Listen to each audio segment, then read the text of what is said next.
더지는 오늘도 인스타를 30분째 내리고 있었다. 친구 굴은 깊고 다른 두더지의 굴은 천장이 높고 어떤 굴은 입구가 무려 2개였다. 더지는 자기 굴을 둘러봤다. 굴은 그대로인데 어쩐지 갑자기 좁아 보였다. 어제까지만 해도 만족스럽던 곳이 한순간에 답답한 곳으로 바뀌어 있었다. 더지의 마음에는 도대체 뭐가 사는 걸까? 이런 행동, 학술적으로는 사회적 비교라고 불립니다.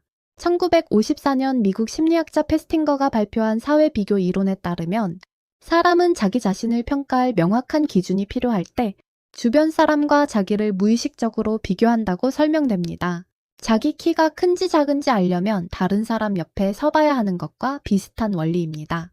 더지가 자기 굴이 괜찮은지 아닌지 직접 잴 자가 없으니까 옆 굴을 자로 삼는 셈입니다. 자기 안에 자가 없으면 바깥에서 빌려와야 하는 두더지의 숙명입니다.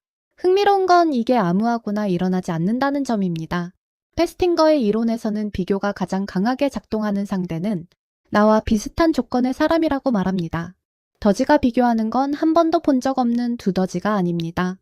같은 학교 다녔던 친구, 같은 팀이었던 동료, 어쩌다 인스타 알고리즘이 띄워준 또래의 굴.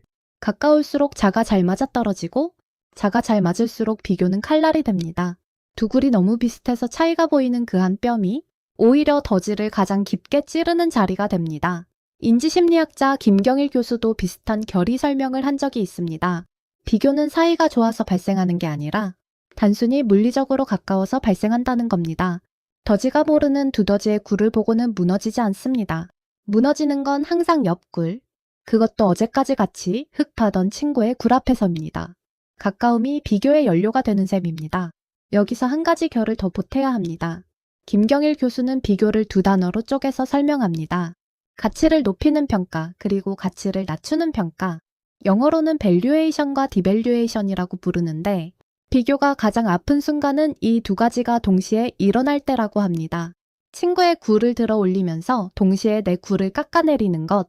한 번에 2가지 일이 벌어지니까 타격도 2배가 됩니다. 더지가 인스타를 보면서 친구 굴은 좋아 보이는 것까지는 괜찮습니다. 문제는 그 옆에서 자기 굴을 별로라고 깎아내리기 시작할 때 생깁니다. 더 깊은 문제는 그 다음입니다. 김경일 교수는 끊임없이 비교하는 사람의 가장 근본적인 문제로 자기만의 절대 기준이 없다는 점을 듭니다. 기준이 없으니 옆구리 기준이 되고 그러다 보면 비교 상대가 사라지는 순간 더지는 아무것도 결정하지 못하는 두더지가 됩니다. 잠시라도 인스타가 안 켜지면 굴을 더 파야 할지 그대로 둬야 할지조차 모르게 되는 시기입니다. 김경일 교수는 이걸 또 다른 한 쌍의 단어로도 풀어냅니다. 원트와 라이크? 비교에서 나오는 건 남도 샀으니까 나도 갖고 싶다는 원트. 내가 진짜로 좋아해서 갖고 싶은 건 라이크라고 합니다. 더지가 만약 옆 두더지가 굴을 새로 팠다는 이유로 자기 굴도 다시 파기 시작했다면 그건 원트로 굴을 파고 있는 겁니다. 더지가 진짜로 좁다고 느껴서 파는 게 아니라 누가 더 깊다고 해서 파는 굴. 그렇게 판 굴은 다 파고 나서도 묘하게 허전합니다. 에너지는 들였는데 행복도가 따라오지 않는 굴. 더지의 마음꿀 단골 풍경입니다. 더지가 좋아하는 굴 모양은 따로 있는데 비교에 끌려다니는 사이 그 모양이 점점 흐릿해지는 겁니다. 그렇다면 반대 방향의 비교는 어떨까요? 1981년 미국 심리학자 윌스가 발표한 하향 비교 원리라는 이론이 있습니다. 사람은 자존감이 위협받을 때 자기보다 못한 상대를 찾아서 비교하려는 경향이 있다고 설명되곤 합니다. 잠시 흔들린 자기평가를 다시 세우기 위해 더 낮은 자리를 찾아내는 식의 마음 작동 방식입니다. 더지가 친구 굴을 보고 무너지고 나면 어딘가에서 자기보다 더 좁은 굴, 자기보다 더 어수선한 굴을 무의식적으로 찾고 있는 셈입니다. 친구 굴 앞에서 받은 충격을 다른 두더지 굴 앞에서 회복하는 묘한 보상 회로입니다. 이걸 알아두면 한 가지 풍경이 다르게 보입니다. 자랑이 잦은 사람의 마음 안쪽 풍경 말입니다. 윌스의 이론은 자랑이 곧 자기 가치의 증명이 아니라 오히려 흔들리는 자기 가치를 바치기 위한 임시 기둥일 수 있다는 가능성을 제시합니다. 즉 더지의 굴이 작다고 자꾸 강조하는 옆 두더지가 있다면 사실 그 두더지도 자기 굴 어딘가가 흔들리고 있을 가능성이 있다는 겁니다. 다른 굴을 깎아내야 자기 굴이 서는 두더지의 형편이 그렇게 편한 자리는 아니라는 뜻입니다. 사회평론가 정영진은 비슷한 결을 다른 단어로 풀어냅니다. 우리의 진짜 비교 대상은 멀리 있는 거대한 인물이 아니라 옆 부서 김대리, 동창 단톡방, 그리고 인스타 친구라는 것. 더지가 가장 아픈 순간이 바로 그 거리, 손에 잡힐 듯한 거리에서 발생합니다. 한 가지 더, 한국 사회의 비교가 유난한 이유로 정영진이 든 키워드 중 하나가 동질성입니다. 비슷한 시기에 학교에 들어가고, 비슷한 시기에 취업하고, 같은 화폐 단위로 가치를 환산할 수 있는 사회, 비교의 자가 너무 잘 들어맞는 사회에서는 더지가 자기 굴을 굳이 잴 필요가 없을 때도 자꾸 자가 들이밀어집니다. 그래서 더지가 시도해본 한 가지 관점은 이렇습니다. 비교의 자를 끊는 게 아니라 자의 방향을 바꾸는 것. 김경일 교수는 좋은 비교의 한 가지 형태로 시간적 자기 비교를 듭니다.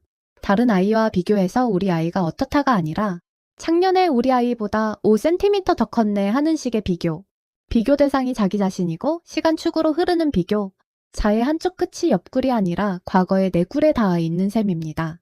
더지의 경우라면 이렇게 됩니다. 옆굴이 얼마나 깊은지가 아니라 한 달 전에 내 굴보다 지금 굴이 얼마나 더 정돈됐는지, 1년 전에 내 굴 입구보다 지금의 굴 입구가 얼마나 더 단단해졌는지, 자가 옆으로 들이밀어지는 대신 위에서 아래로 흐릅니다. 비교 자체가 사라지는 건 아닙니다. 다만 비교가 더지를 깎는 도구가 아니라 더지의 어제와 오늘을 잇는 흙길에 가까워집니다. 댓글창에서도 비슷한 결의 자발적 깨달음이 자주 보입니다. 유일하게 건강한 비교는 어제의 나와 비교라는 말이 학술 이론과 별개로 시청자들 사이에서도 반복해서 떠오릅니다. 학술 이론이 도달한 결론과 한국 시청자들이 일상에서 도달한 결론이 묘하게 같은 자리에 와 있는 셈입니다. 그리고 한 가지 덧붙이자면 김경일 교수는 비교에 지친 사람들에게 자기에게 감탄할 거리를 새로 만들어 보라는 관점을 제안한 적이 있습니다. 붓글씨든 필라테스든 옆굴과 비교가 어려운 새로운 자기 영역을 만들어 두면 비교의 자가 들어올 자리가 줄어든다는 것. 비교의 자는 비교 대상이 있을 때만 작동하는 도구라서 비교가 어려운 영역이 늘어날수록 자가 머무는 시간이 짧아지는 식입니다. 더지도 어쩌면 오늘부터는 인스타 대신 작은 흙더미라도 새로 쌓아볼지 모르겠습니다. 굴이 깊어지는 게 아니라 더지가 깊어지는 방향으로요. 더지는 오늘도 인스타를 한참 내렸지만 한 가지는 다르게 보였습니다. 옆굴이 깊은 게 아니라 자기가 들고 있던 자가 너무 길었던 것뿐일 수도 있다는 것. 자를 옆굴에 들이미는 대신 한 달 전 내 굴 옆에 슬쩍 세워두는 더지. 자가 어디에 닿느냐에 따라 같은 굴이 좁아 보이기도 충분해 보이기도 한다는 점만 기억해 두기로 합니다. 그래도 인스타는 또 켤 거란 점은 인정하기로 합니다. 다음 글에서 또 만나요.